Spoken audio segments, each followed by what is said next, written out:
우리 성경 봉독 드립니다. 다 읽기가 길기 때문에 15절, 우리 마지막 절, 35장, 15절 마지막 절, 우리 한 절만, 합독 드립니다. 자, 읽겠습니다. 이스라엘 족속의 기업이 항폐함으로 내가 즐거워한 것 같이 내가 너를 항폐하게 하리라.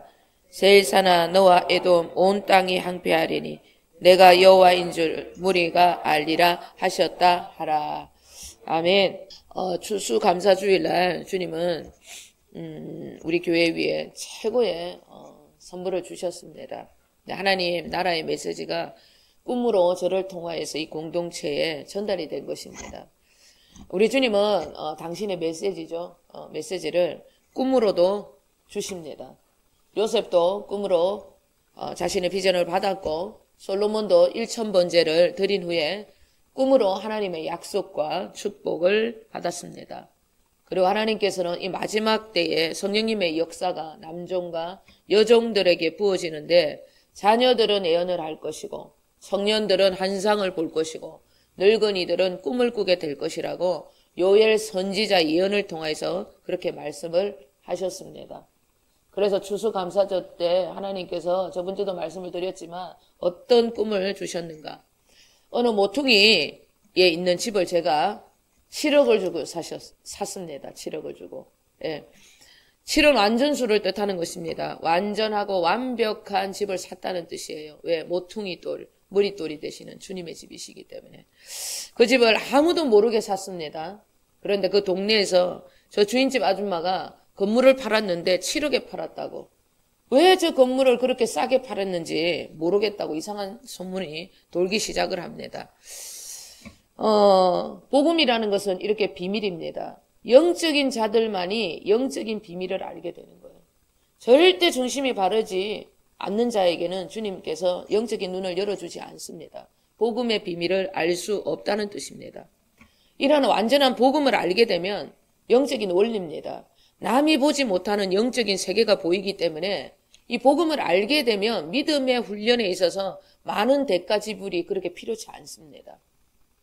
그래서 아주 쉽게 그리고 싸게 비전을 향해서 달릴 수가 있게 되는 것입니다.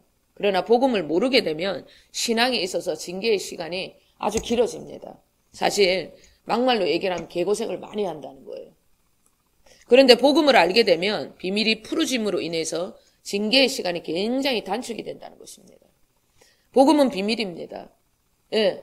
이 복음을 골로새서 1장 26절 27절에서는 어떻게 이 복음이 비밀이라고 말씀을 하고 있는지 우리 다 함께 골로새서 1장 26절 27절 함께 읽겠습니다. 이 비밀은 만세와 만대로부터 감추어졌던 것인데 이제는 그의 성도들에게 나타났고 하나님이 그들로 하여금 이 비밀의 영광이 이방인 가운데 얼마나 풍성한지를 알게 하려 하심이라. 이 비밀은 너희 안에 계신 그리스도시니 곧 영광의 소망이니라. 아멘. 이 비밀을 알게 되면 놀라운 이 복음, 풍성한 복음을 날마다 경험하게 된다는 거예요. 그런데 이 비밀이 어떤 비밀인가? 만세와 만대로부터 감추어졌던 것이라고 말하는 것인데 이것은 무슨 얘기냐면 영원 전부터 모든 세대에게 감추어져 있었던 비밀이었다는 거예요. 이 놀라운 복음, 비밀의 영광이 지금 모든 이방인들에게 여러분과 저에게도 풀어졌다는 이야기입니다. 이 비밀이 바로 풍성한 비밀. 이것을 알게 되면 날마다 풍성한 영의 양식을 먹게 되는 이 비밀이 바로 우리와 함께 계시는, 우리 안에 계시는 그리스도 우리 주님이시라고 말씀하고 있는 거예요. 그리스도 우리 주님이 나와 함께 계셔서 언제라도 나에게 영광의 소망이 되신다는 것을 굳게 믿고 세상과 사람에게 조금도 흔들리지 않는다. 주님의 비전 아주 우리가 싸게 빨리 여러분 얻게 된다는 겁니다. 너무나 놀라운 것이에요. 놀라운 복음을 깨달아도 놀라운 이 비밀, 내 안에 계신 이 그리스도, 이 그리스도를 알게 되면 이것이 여러분 이론으로 아는 것이 아닙니다. 이것은 영적으로 아는 거예요. 아, 내 안에 주님이 계시구나. 그러니까 나는 이 문제, 그리고 나는 이 고통, 이 저주에서 전부 다 벗어날 수밖에 없는 것이고 이 안에서부터 여러분 이게 믿어진다는 얘기예요. 이것이 놀라운 복음의 비밀인데 이 비밀을 알게 되면 영광의 소망이 끊이지 아니하고 풍성한 영적인 충만이 나에게 온다는 그런 말씀을 하고 있는 것입니다. 복음을 깊이 아는 것, 내 안에 계신 그리스도, 그 주님으로 살아가는 것은 우리의 신앙의 전부입니다. 저는 분명히 7억짜리 집을 샀습니다. 그런데 사람들이 수근수근거려요. 왜 저 건물을 저렇게 싸게 팔았지? 이런 소문이 돌은 거예요. 분명히 저는 집을 샀습니다. 그런데 왜 나는 집을 샀는데 사람들이 건물이라고 이야기를 하지? 그러면서 내가 뭘 잘못 샀나 그러고 이제 그 집을 다시 제가 돌아보러 갑니다. 근데 그곳에서 은총이를 만나요. 근데 은총이가 저에게 엄마 저 건물 우리 거지 그렇게 얘기한 거예요. 이 모든 것은 하나님의 은총으로 은혜로 주어진 것이다 그렇게 말씀하신 거예요. 알고 보니까 제가 그곳을 가봤어요. 가봤는데 너무 정말 묵은 때가 있는 그런 TV 보면 시장 사람들이라든지 뭐 6시 내 고향에 보면 그런 종합상가에 보면 엄청난 장인들이 있잖아요. 뭐 바느질의 장인, 뭐 고치는 장인 이런 분들이 있잖아요. 그런 분들이 장사하는 그런 종합상가 그런 곳이었습니다. 저는 분명히 집을 샀는데 제가 다시 가서 눈을 떠보니까 그런 종합상가와 같은 큰 건물이었어요. 그런데 그 상가 안에 많은 장사집이 있었는데 유달리 장사가 잘 되는 두 집이 있었습니다. 두 곳이 있었어요. 대학생들, 여러분 대학생입니다. 대학생들 학교를 졸업하는 스튜디오. 그리고 제일 또 거기에서 장사가 제일 잘 되는 엄청난 가지수가 많이 있는 죽을 때 입는 수의 가게. 그 두 가게가 제일 장사가 잘 됐습니다. 두 곳이 최고로 장사가 잘 되는 곳이었는데 무슨 뜻인가? 우리 교회는 복음이 완성된 공동체 피의 말씀이 흐르는 재단입니다. 이곳에 오는 이들이 앞으로 복음을 깨닫고 영적인 눈이 열리면 옛사람입니다. 악한 본성이 십자가에 완벽하게 못이 바뀌어서 새로운 피조물이 되는 일 아주 쉽게 되어질 것을 말씀하신 거예요. 영적인 모든 훈련이 이곳에 오면 복음으로 이곳에서 하나님께서 피의 재단에서 흐르는 말씀 이 복음만 깨닫게 되면 영적인 훈련 빨리 졸업을 하게 된다는 거예요. 그리고 내가 죽지 아니하는 내 안에 타락한 자 죽지 않은 내 자아가 십자가에 못 박히는 일은 너무 쉬워진다. 이 말씀을 하신 것입니다. 현재 주님의 교회는 공동묘지입니다. 누구라도 오셔서 복음을 여러분 깨닫기만 하면 옛사람을 십자가에 완벽하게 주님께서 못을 박아주는 곳이라는 거예요. 내 모든 옛사람이 죽는 곳이 현재 주님의 교회 이 공동묘지라는 거예요. 그렇기 때문에 여러분 언제라도 나는 죽고 예수로 살아갈 수 있는 그런 완전한 주님의 집이 된다는 거예요. 주님의 교회가 된다는 것입니다. 그것을 여러분 믿으셔야 합니다. 주님께서 2025년 힘들어도 우리가 주님으로 살고자 했던 그 지난 세월을 주님께서 이렇게 이 꿈을 통하여서 우리에게 메시지를 주는 거예요. 그렇게 너희들이 힘들고 지쳐있고 그래도 죽고자 했고 얼마나 힘들었어요. 주님께서 우리 안에 있는 자아를 깨트리기 위해서 우리가 얼마나 힘들게 여기까지 왔어요. 근데 주님께서 그걸 보신 거예요. 이제는 모든 진짜 훈련이 끝나고 이 자아를 죽이는 건 너무나 쉬워진다는 거예요. 이런저런 모든 각종 수위를 잊기만 하면 주님이 죽여주신다는 거예요. 믿으시기를 바랍니다. 쉽게 갈 것입니다. 그동안 여러분 너무 훌륭하게 잘 견뎠다는 거. 주님이 칭찬하시는 거예요. 여러분 이 놀라운 선물을 기억하시고 주님 앞에 여러분 정말 감사함으로 나를 십자가에 못 박이시는 저와 여러분 되실 줄 예수 그리스도 이름으로 간절히 축원드립니다. 아멘. 우리는 또 이제 에스겔서 34장에서부터 37장까지 에스겔이 깨달은 이 복음서를 통해서 더 깊이 복음을 깨닫게 되겠습니다.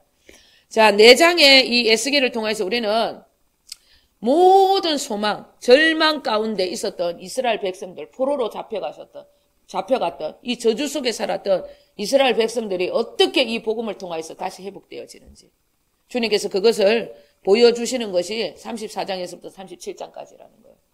여러분 이 에스겔 복음서를 통하여서 저주라고 생각했던 모든 것들이 회복되어지는 역사 일어나게 될 것입니다. 믿으셔야 됩니다. 개범 박두 이것을 믿으시고 이 에스겔이 깨달았던 이 복음을 내 것으로 만드시는 저와 여러분 되실 줄 주님의 이름으로 축원드립니다. 34장은 에스겔의 이 복음서에는 하나님의 구원의 통치가 회복되어져서 당신의 흩어져 있던 모든 양떼를 모아서 모든 곳에서 그들을 건져낼 것을 약속해 주시는 거예요. 어둠에 있었던, 흑암에 있었던 모든 당신의 양떼들을 이제는 주님께서 어떻게 하나님의 사랑의 아들의 나라, 여호와 하나님의 나라로 하나님께서 옮겨주실 것을 약속하신 말씀이 에스겔 34장의 말씀입니다. 이스라엘 백성들의 구원자 여호와 하나님을 그들이 찾는 것이 아니고 하나님께서 내 양을 찾아서 내가 그들을 건져낸다는 거예요. 이것이 여러분 복음입니다. 하나님께서 우리를 먼저 사랑했다는 거예요. 우리가 하나님을 사랑한 것이 아니라, 우리가 하나님을 위해서 뭔가를 하는 것이 아니라 하나님이 나를 너무나 사랑하셔서 그 아들 독생자를 주셨다는 것, 그것을 믿는 것부터 시작을 하라는 거예요. 자, 그러면 우리가 요한일서 4장 19절과 로마서 5장 8절을 읽겠습니다. 우리가 사랑하면 그가 먼저 우리를 사랑하셨습니다. 우리가 아직 죄인 되었을 때 그리스도께서 우리를 위하여 죽으심으로 하나님께서 우리에 대한 자기의 사랑을 확정하셨느니라. 아멘. 여러분, 우리가 하나님을 사랑해서 우리가 하나님을 위해서 뭔가를 하는 것이 아닙니다. 하나님이 먼저 우리를 사랑하셨다는 것. 이것을 에스겔 34장에 여러분 말씀은 이것을 기억해라는 겁니다. 회복 그리고 구원의 모든 말씀은 절대적으로 주어가 여호와 하나님, 우리 주 예수 그리스도라는 것을 기억하셔야 합니다.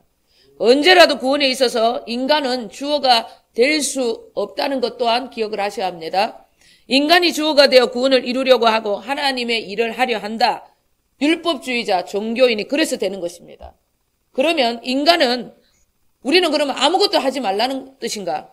말씀에 따른 순종은 하셔야죠. 그러면 아무것도 하지 말라고 해놓고 또 말씀에 따른 순종은 무엇인가? 그런데 여러분, 이 순종을 어디에서부터? 우리에게서 나오는 순종이 아니라는 것을 기억하셔야 합니다.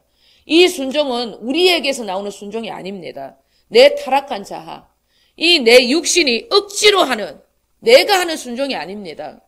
이미 다 이루어진 말씀을, 다 이루었다, 다 이루어진 그 말씀을 우리 안에 계신 성령님께서 이루어지게 해주시는 믿음에 의한 순종이라는 거예요.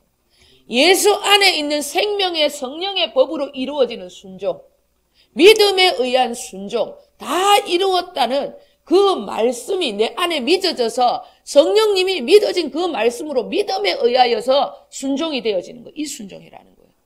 그러니까 이것도 주어가 우리가 아니라는 것입니다.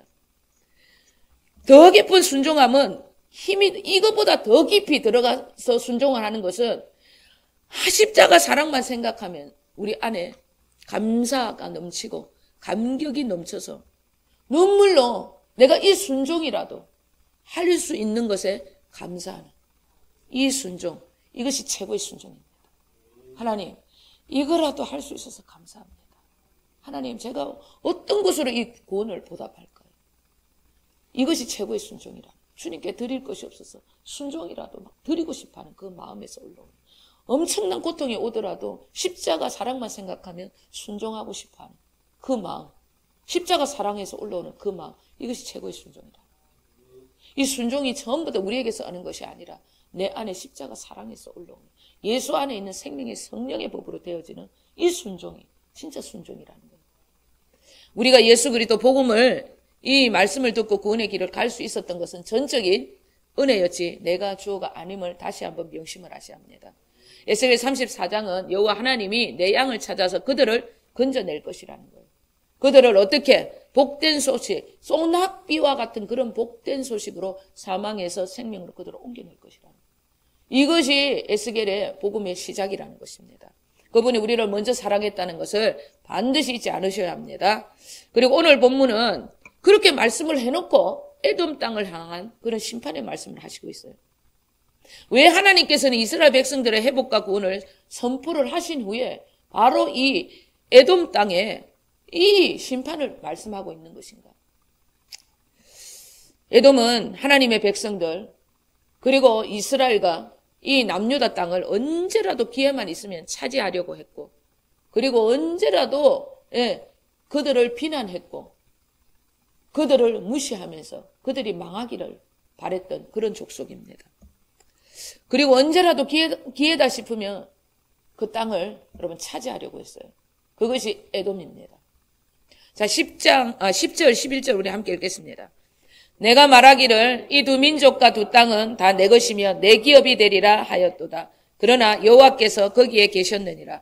그러므로 주 여호와의 말씀이니라. 내가 나의 삶을 두고 맹세하노니 내가 그들을 미워하여 노하며 질투한 대로 내가 내게 행하여 너를 심판할 때 그들이 나를 알게 하리라. 아멘. 이게 무슨 말이냐면 내가 말하기 이 두 민족, 북이스라엘과 남유다, 이 두 민족, 이 두 땅을 내 것이라 말하며 기업이 되리라 하였다. 매일 이스라엘 백성들이 조금만 잘못하면 이게 지금 이게 포로로 끌려간 그들을 향해서 저 땅 우리 것이라고. 날마다 그 땅을 차지하려고 그들을 비난했고 그들을 업신여겼다는 거예요. 그리고 이스라엘 백성들이 무너지는 것을 굉장히 기뻐했다는 것입니다. 이것이 에돔이네. 철저한 사탄을 뜻하는 거예요. 그러나 하나님께서 말합니다. 여호와께서 거기에 계셨다고 얘기를 하는 거예요. 여호와 하나님께서는 당신의 백성들이 포로가 되어서 아픔 속에 있을 때도 여전히 그들과 함께 계시다는 것을 기억하셔야 합니다. 우리가 힘들고 지치고 눈물을 흘리고 고통 속에 있고 내가 실수했다고 그래서 뭔가 모르는 어려움이 있더라도 주님은 우리와 함께 한다는 거예요. 포로된 그들을 미워하고 질투하는 에돔을 도리어 심판을 했다고 지금 말씀을 하고 있는 것입니다. 그토록 하나님께서는 우리를 사랑하신다는 거예요. 우리는 오늘 이 본문을 통해서 깊이 깨달아야 합니다. 무엇을 깨달아야 하는가? 내 안에 이런 에돔과 같은 악한 마음은 없는지. 누군가의 실수와 약함을 통해서 그 틈을 타서 내 이득을 세우려 하는 것.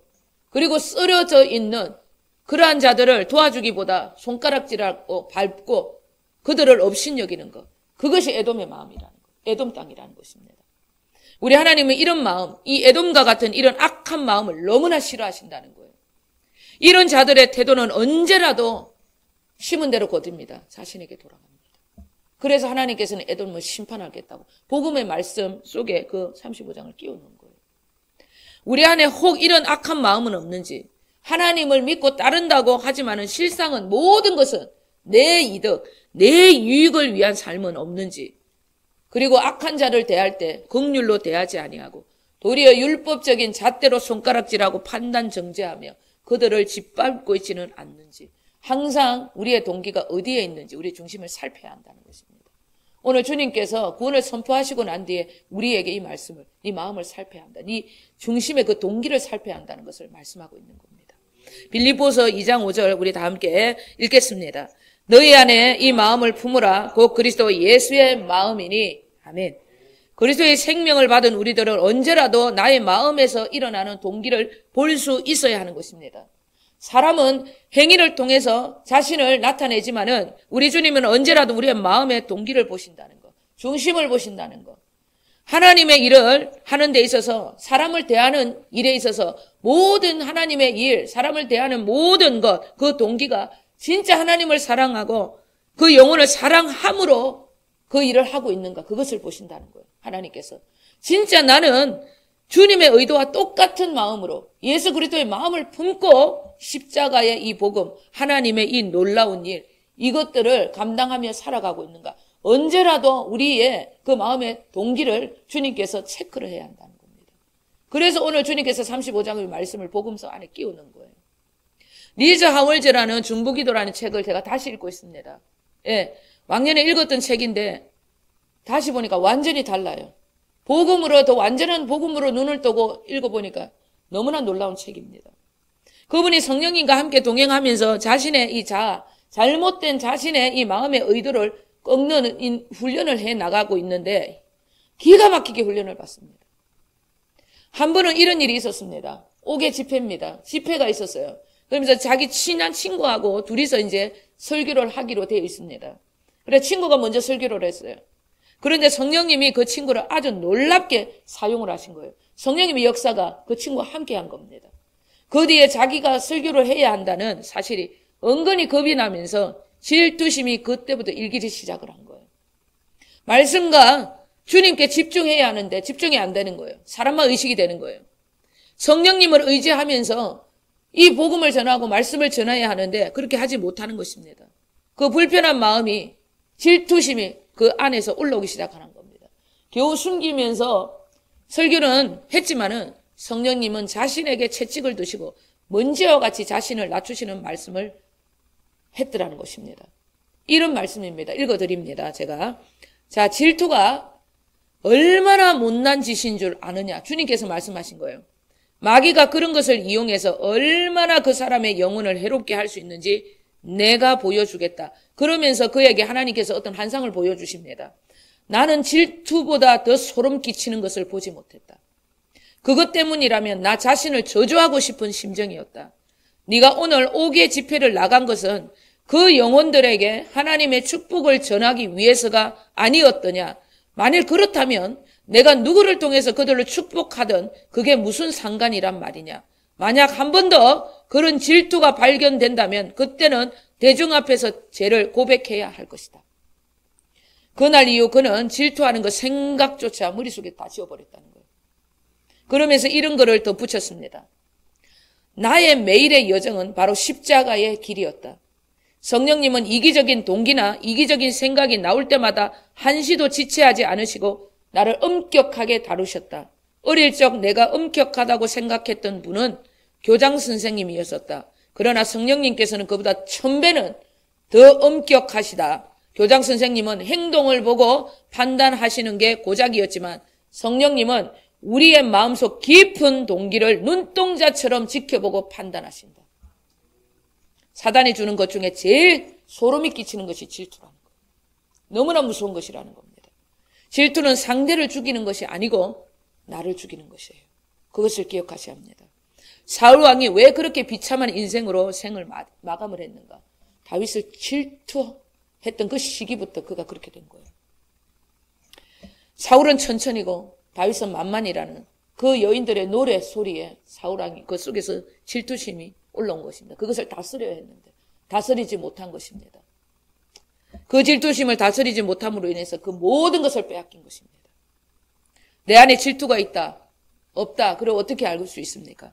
누군가 축하할 일에 있어서 진심으로 내 안에서 축하가 되지 않고 은근히 마음이 불편하고 내 안에 평강이 사라진다. 그러면서 내 안에 주님 왜 저에게는 주시지 않습니까? 하는 생각이 올라오면서 비교의식에 젖는다. 그러면 질투심이 있는 거예요. 질투심이 왜 올라오는지 우리는 기억하셔야 합니다. 왜 질투가 올라오는지 압니까? 주님을 믿지 못하기 때문입니다. 주님이 다 주셨다는 거, 다 이루셨다는 그 복음의 말씀이 믿어지면 저에게도 주셨다면 나에게도 반드시 주신다는 것이 믿어지기 때문에 그냥 그의 간증을 보고 내 것으로 믿어지기 때문에 그냥 축복이 되어지는 겁니다. 질투라는 것은 진짜 주님을 믿지 않는다는 증거예요. 진짜 복음을 모르고 입으로는 외쳐도 진짜 그 예수 그리스도를 믿지 않는다는 증거가 내 안에 올라오는 질투심입니다. 우리 안에 편치 않는 마음은 성령님이 내주하심으로 어떤 신호를 주시는 거예요. 평강이 없다. 그것은 성령님이 내 안에 뭔가 문제가 있다니 영적으로. 그것을 신호를 주시는 것입니다. 그럴 때 나의 마음의 동기를 살펴보시거나 아니면 내가 진짜 지금 사람이 아닌 주님께 집중하고 있는지를 살펴보시면 되는 거예요. 이런 마음들을 다스리지 않고 계속 쌓아두고 자신을 내버려 두면 에돔과 같은 악한 자의 마음으로 변하는 일이 그렇게 생길 수 있다는 것을 기억하셔야 합니다. 사울과 같은 마음, 가인과 같은 마음이 내 안에도 주어진다는 거예요. 가인이 왜 그 동생 아벨을 죽였습니까? 그 안에 질투심이 올라온 다스리지 않았기 때문입니다. 그렇기 때문에 그런 살인자가 된 거예요. 왜 에스겔의 복음서에 이 에돔이라는 나라의 심판의 말씀을 이곳에 35장에 넣어놨는가? 다른 거 아닙니다. 주님은 우리의 여러분 중심, 주님은 우리의 그 놀라운 진짜 우리의 그 마음을 정말 주님만을 바라보고 주님께만 드리며 살아가고 있는가? 우리의 마음의 중심 그 동기를 보신다는 거예요. 35장을 끼워 놓으신 것은 에돔과 같은 악한 마음은 반드시 주님께서 얘기하십니다. 회개함으로 주님께서 나를 따라야 한다는 것을 말씀하신 거예요. 구원은 내가 죄인이라는 것을 알 때 온전한 구원이 우리에게 주어지는 것입니다. 그리고 여러분 예수님의 이 복음의 말씀을 듣고 죄인입니다 하고 그 예수 그리스도를 내 안에 영접함으로 인해서 구원은 이루어집니다. 그리고 계속해서 이 회개함으로 천국을 내 안에 점점점 여러분 더 놀라운 하나님의 나라 그 임재 속으로 내가 더 깊이 들어가야 돼요. 어떤 일이 있더라도 여러분 더 깊은 구원의 역사, 완전한 복음 안으로 들어갈 수 있도록 이 회개는 필수라는 거예요. 내 안에 성령님이 편치 않는 이 마음을 주신다. 그러면 하나님 회개의 영을 부어달라고. 죄인임을 인정을 해야 된다는 겁니다. 어떤 일이 있어서 변명하시면 안 돼요. 바로 인정하셔야 합니다. 인정할 때 회개는 나의 것이 되는 것입니다. 민수기 13장 14장에서 이스라엘 백성들이 12정탐꾼의 이야기, 특히 7 족속의 이야기를 듣고 절망이 찾아와가지고 원망과 불평이 터져 나왔던 그 이유를 우리는 분명하게 깨달아야 합니다. 그들이 원망과 불평이 터져 나왔던 이유는 가나안 땅을 직접 보고 절망하고 그들이 원망하고 불평한 것이 아닙니다. 내 안에 있던 절망으로 인해서 이야기만 들어도 반응했던 에돔과 같은 악한 본성 때문이다. 그들이 직접 그 땅을 보고 경험을 해서 그들이 절망이 일어나서 원망과 불평을 했던 것이 아니라는 거예요.